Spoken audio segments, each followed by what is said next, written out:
Ini adalah Zawin Nur, manusia yang menurut saya memiliki banyak talenta. Kalau dirimu seorang pegiat alam dan suka menonton video di YouTube, besar kemungkinan pernah menonton vlog Zawin. Kalau dirimu penyuka stand-up komedi, sudah barang tentu tahu materi-materi unik Zawin yang membuatnya jadi juara 3 Suci musim keempat pada tahun 2014. Di belakang layar, Zawin juga sedang merintis bisnis bernama Marky Chaps. Ah iya, bagi saya sendiri setelah mengenal Zawin di belakang layar, lebih senang menganggapnya mentor dalam berbisnis dan berinvestasi. Namun ada yang menjadi pertanyaan banyak orang akhir-akhir ini, setidaknya sampai video ini dibuat. Kenapa Zawin Nur jadi jarang upload video? Sebagai seorang penikmat karya-karyanya, saya termasuk yang merindukan konten-kontennya. Terutama ngevlog ke gunung, memberi pesan positif yang dibalut dengan bercandaan, meski sesekali sarkas. Saya pikir, kenapa tidak tanya langsung saja? Kebetulan ada urusan yang harus saya bereskan dengan Zawin.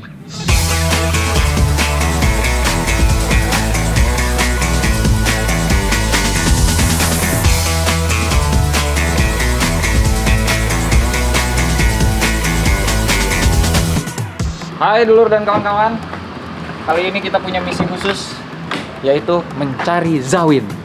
Karena Zawin sudah terlihat jarang sekali upload dan kita nggak tahu kondisi dia gimana. Kenapa sudah jarang naik gunung, kenapa tidak pernah lagi bikin video, apakah dia baik-baik saja, dan kenapa saya harus peduli, padahal hidup-hidup dia. Tapi nggak apa-apa, biar rame, kita kasih judul aja ini, mencari Zawin. Maka diantar oleh Uzumeki Eki Sumeki alias Eki Sulistina, berangkatlah kami berdua mencari Zawin. Destinasi saya hanya satu, mengunjungi keberadaan Zawin saat ini, yang sudah tentu bukan di rumahnya. Petualang satu itu memang sulit dilacak.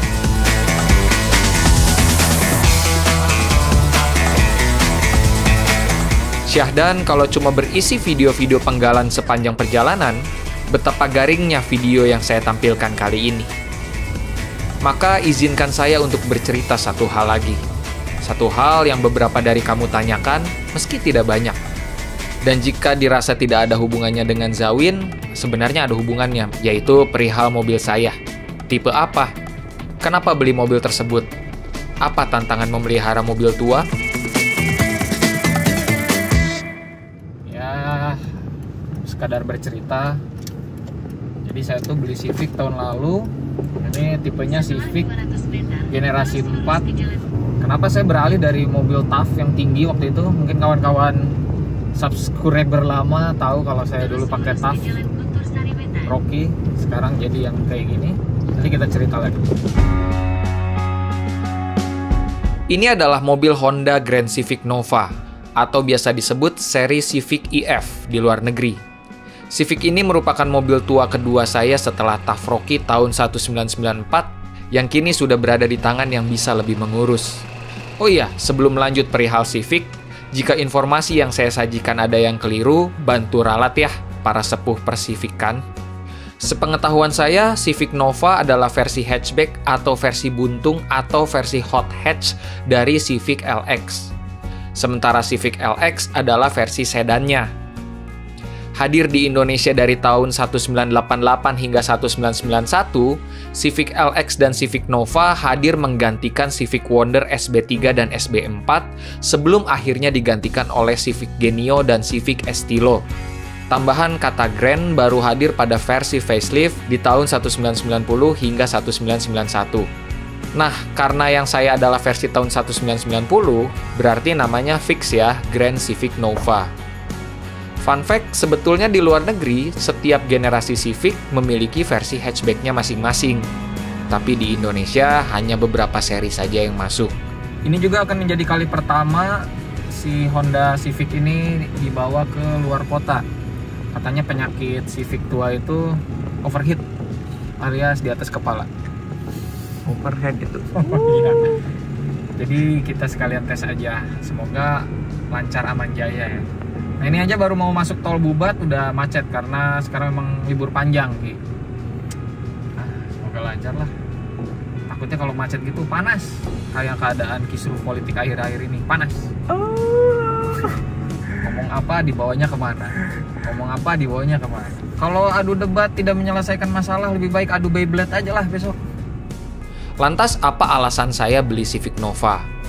Nah, singkatnya dulu sekali saya pernah bertemu dengan Zawin ketika mobilnya masih VW Sirocco dan mobil saya masih Tafroki. Zawin bertanya pada saya, apa gunanya membeli mobil bongsor semacam itu? Saya jawab, ya tentu saja untuk bertualang, terutama untuk masuk ke dalam hutan. Zawin kembali membalas, kira-kira seberapa sering sih saya akan memakai mobil bongsor tersebut ke dalam hutan? Dulu sih saya masih denial, tapi lama-lama saya pikir, iya juga ya, seberapa sering saya memakai mobil tersebut? Maksud saya begini, bukan berarti membeli mobil besar atau bongsor 4x4 itu salah. Yang salah adalah ketika sudah membeli, tapi tidak digunakan dengan sebaik-baiknya, dan malah menganggur di dalam garasi, seperti yang terjadi dengan mobil saya. Akhirnya beberapa tahun kemudian saya terpikirkan untuk membeli tipe mobil yang juga dimiliki Zawin. Tapi jika dia memilih VW Sirocco, saya membeli mobil hatchback 2 pintu yang lebih murah. Nah, tahun lalu, karena sedang ada rezeki, saya mulai hunting. Ya, saya lupa kawan-kawan, mengisi e-money. Money? Dari sisi dulu, uang elektronik ya. Sisa berapa nih? Aduh sedih. 20.000. Cukup buat sekali makan. Iya.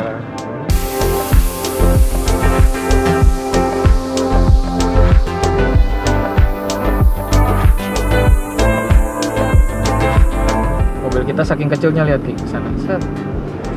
Waduh. Enggak ke pinggir sini lihat. Nah. Ini cuma sebannya. Wah iya. Waduh.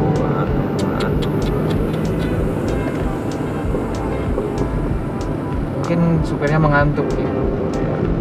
Itu sampai pakai alat berat gitu. Oh. Buset dah. Buset. Ampun dah. Ngeri. Bang, saya juga termasuk tidak berani kalau bawa kendaraan-kendaraan sebesar itu, ya. Pasti butuh skill khusus ya. Karena banyak sekali blind spotnya. Tadi aja kita di sebelah truk hampir menyerempet. Tadi ada, karena mobil kita terlalu kecil, jadi nggak kelihatan. Begitulah. Awalnya saya menyukai Civic Estilo, bahkan dari sebelum bisa menyetir. Tapi karena makin lama harganya makin tergoreng, saya rasa bukan pilihan logis untuk membeli mobil setua itu dengan harga sebombastis itu.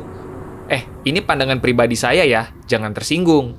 Kalau dirimu suka Estilo dan ada uangnya, gas saja. Akhirnya saya cari tahu lebih jauh perihal Civic. Informasi mengalir dengan mudah. Pilihan pun dikerucutkan. Makin dalam nguliknya, makin saya jatuh cinta. Meskipun ada hal yang membuat saya sebal juga dengan Civic Nova yang belum upgrade radiator. Mesinnya cepat panas. Apalagi di jalan tol dengan suhu yang terik begini. Berhenti dulu deh kita.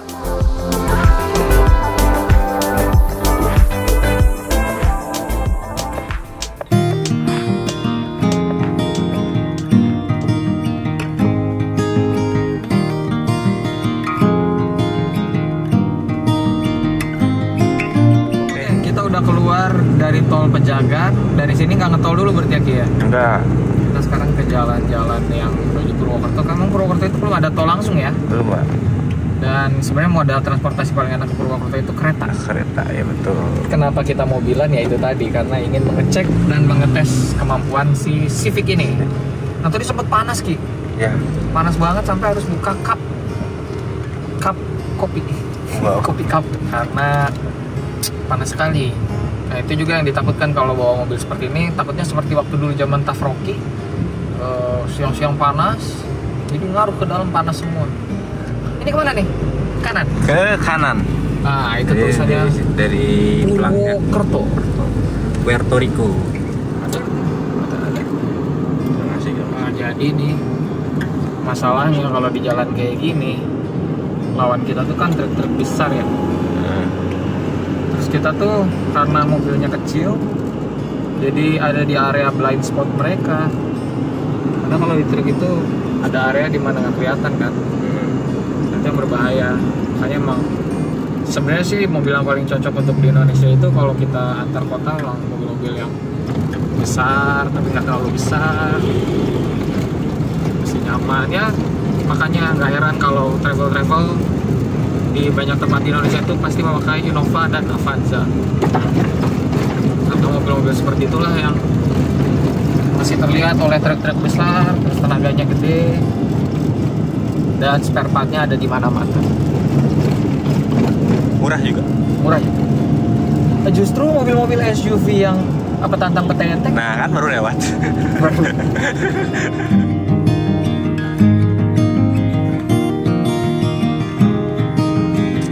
Ya ini aman ya Pak? Aman lah, ini tinggal dicek. Dan semoga aman. Jangan sampai nggak aman, karena mobil ini suka ada aja nggak amannya.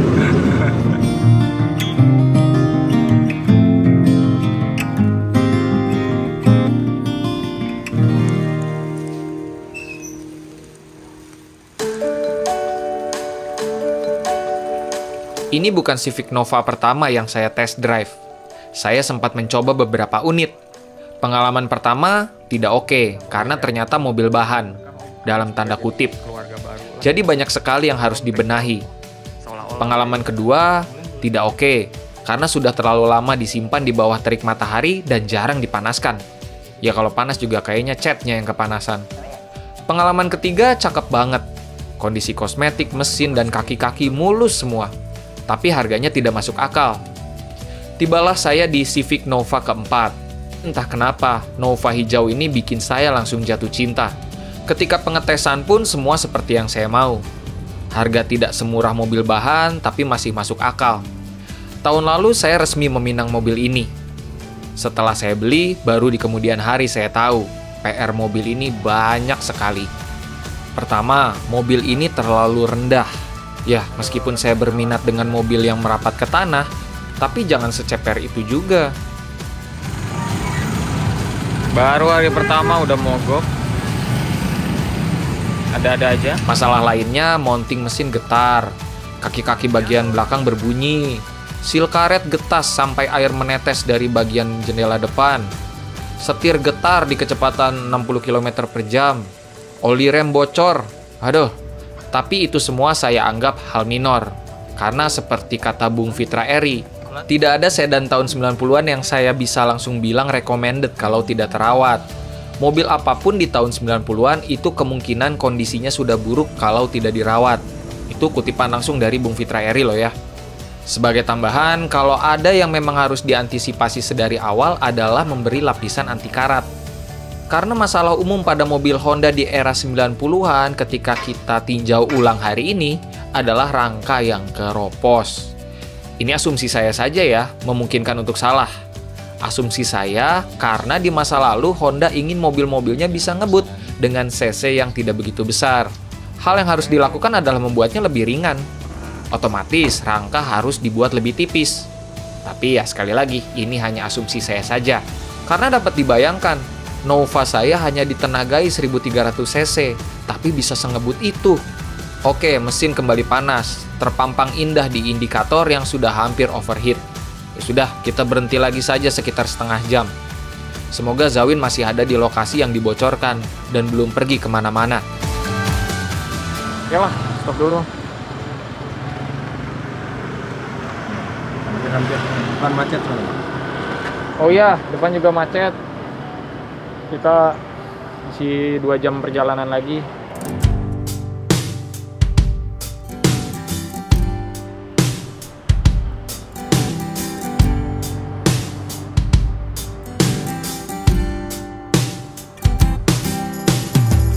Coba lagi apa sudah dingin atau belum.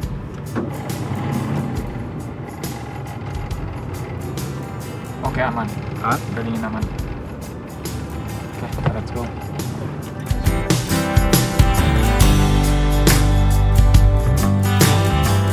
Aduh, jadi ini kan kemacetan luar biasa sekali ya.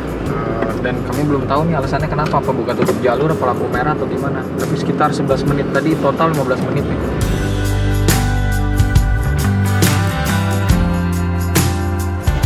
Nah, ternyata ada buka tutup. Karena ada perbaikan jalan. Maaf ya Pak, nggak ada itu. Oh.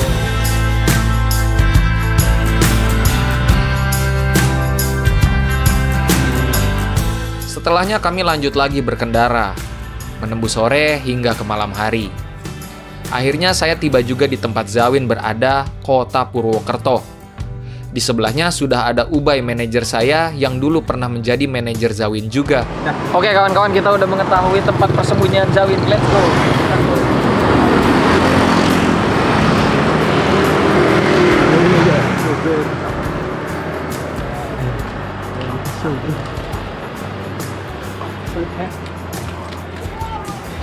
Ini skripnya ceritanya menemukan persembunyian Zawin. YouTuber bro, YouTuber bro. Kita mati. YouTuber bro. Hai guys, what's up? Aku bikin ini untuk kalian. Nah ini langsung kita tanyakan. Di atas kasta kita kan ada yang udah main film kemarin. Apa tuh? Anjing. Kan gue kan cerita cita-cita gue tuh, salah satu cita pencapaian gue tuh main film. Agak lain gue. Oh iya, lu main film. Makasih. Luar biasa main agak lain. Walaupun bayarannya ya karena pengen aja. Tanpa basa-basi, saya bertanya hal yang ingin ditanyakan sedari dulu. Kenapa Zawin jadi jarang upload di YouTube? Kalaupun upload, kenapa tidak pernah upload pendakian gunung lagi? Tapi sebenarnya gue datang ke sini mau menanyakan satu hal ke lu. Apa? Tahun ini gue udah terima gigs. Akhir tahun lah. Gigs. Bukan itu yang mau gue tanya. Oh bukan. Yang gue tanya adalah, kok lu udah jarang YouTube, Win? Pertanyaan yang lu capek jawab, tapi harus lu jawab lagi.